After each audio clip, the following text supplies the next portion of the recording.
Hello guys, in this video I am going to show you how to download offline maps for Google Maps.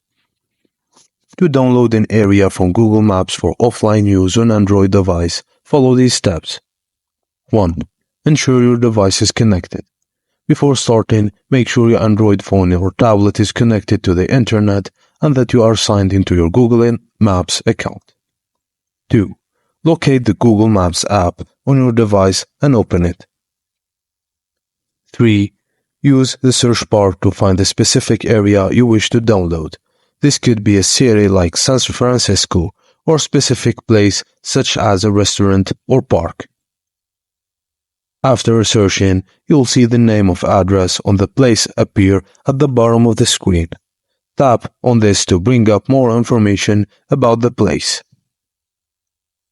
Next, tap on More, and then choose Download Offline Map. If you've searched for a specific place like a restaurant, you might see Download Offline Map directly after tapping More. And that's it guys, thank you for watching, and please don't forget to like and subscribe for more.